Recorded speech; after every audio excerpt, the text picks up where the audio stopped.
Hello வணக்கம். இது உங்கள் சிபி எல்லாரும் எப்படி இருக்கீங்க? இப்போ பார்த்தீங்கன்னா பயங்கரமான சம்பவம். அதாவது காலையில் வந்துட்டு இந்த டிக்கெட்டு ஃபிலாரி டாஸ்க் ரவுண்டு 2 நடந்துச்சு. அதாவது டிக்கெட்டு ஃபிலாரி டாஸ்க் 2 நடந்துச்சு. அதில் வந்து 10 ரவுண்ட் நடந்துச்சு. அதில் பார்த்தீங்கன்னா ரயான் வந்து மாசா வின் பண்ணியிருந்தார். ஆனால் நடுவில் வந்து ஒரு விஷயம் பண்ணியிருந்தார். என்னென்னா யாருமே எதிர்பார்க்காத வகையில் முத்துக்குமார் வந்து 3வது ரவுண்டில் தூக்கி தான் யாருன்றதை நிரூபித்து காமிச்சார். அது உண்மையிலே ஒரு பக்கம் டாஸ்க் பீஸ்ட்டு, இன்னொரு பக்கம் வந்துட்டு முதுகில் வந்துட்டு குத்துறதுக்கு தயங்க மாட்டார் வின் பண்ணுறதுக்கு அப்படின்ற மாதிரி ஒரு விஷயம் போச்சு.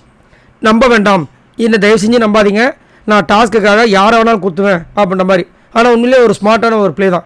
ஸோ அடுத்தது பார்த்தீங்கன்னா இப்போ டாஸ்க்கு 2.0 வச்சுருக்காங்க. நான் நினச்சேன் இந்த ப்ரொமோ 3 பார்க்கும்போது நினச்சேன், ஏன்னா இதுவே நல்லா இருக்கே, இதையே இந்த மாதிரி பண்ணால் என்னன்னு சொல்லிட்டு அவங்க பண்ணாலும் பண்ணுவாங்கன்னு. ஏன்னா இது லைக் டால் டாஸ்க் மாதிரி தானே. அப்போ என்ன பண்ணுறாங்க, இவங்கெல்லாம் வந்து ஒரு பெரிய பிளானை போடுறாங்க. சரி, இதுக்கு மேலே விட்டாலும் நம்மளுக்கு 0வாக தான் இருக்கும். ஏன்னா திரும்ப நம்ம அதே 5 பேர் இருந்தோன்னா அவங்க திரும்ப நம்மளை காலி பண்ணுறது வாய்ப்பு இருக்குது. ஏன்னா 5 பேராக பிரியணும்னு சொல்லியாச்சு. அதனால் வந்து முத்துக்குமார் என்ன பண்ணுறாரு, பாய்ஸ் கூட அலைன்ஸ் வைக்கிறாப்புல. அதுக்கப்புறம் இந்த பக்கம் பார்த்தீங்கன்னா ரயான் கூட 4 கேர்ள்ஸும் இருக்காங்க. அந்த 5 பாய்ஸ் வந்து மோதுறாங்க. பயங்கர டஃப்பாக இருக்குது, செம்ம டஃப்பாக இருக்குது.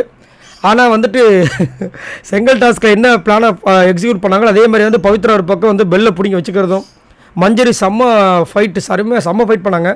அதுக்கப்புறம் எப்படியோ வந்துட்டு ரயானை ஃபஸ்ட்டு வந்து தூக்குனாங்க. ஏன்னா அப்போ தான் அந்த டீம் வந்து ஈஸியாக முடியும் அப்படின்ட்டு முடித்து கடைசியில் வந்துட்டு அந்த டீமை ஃபுல்லாகவே காலி பண்ணிட்டாங்க. ஏன்னா வேறு வழி கிடையாது. டிக்கெட்டு ஃபினாலில் ஏதாவது ஒரு பாயிண்ட்டாவது வாங்கணும். கிட்டத்தட்ட 2 டாஸ்க் முடிஞ்சு போச்சு. இன்னும் வந்து 2 நாள் தான் வந்து டாஸ்க்கு நடக்கும். பாயிண்ட்டே இல்லாமல் இருந்தால் எப்படின்னு சொல்லிட்டு இந்த மாதிரி ஒரு விஷயம் பண்ணி, ஆனால் கடைசியில் அவர் நினச்ச மாதிரியே ரயானை ஃபஸ்ட்டு தூக்குனார். செம்ம மாதம் இருந்துச்சு. இதை பற்றி என்ன நினைக்கிறீங்க மறக்காமல் கமெண்ட்ஸ் பண்ணுங்கள். அதே மாதிரி இந்த மாதிரி நிறைய வீடியோஸ் உங்களுக்காக காத்துட்ருக்கு. மறக்காமல் சப்போர்ட் பண்ணுங்கள். பாய் நண்பர்களே.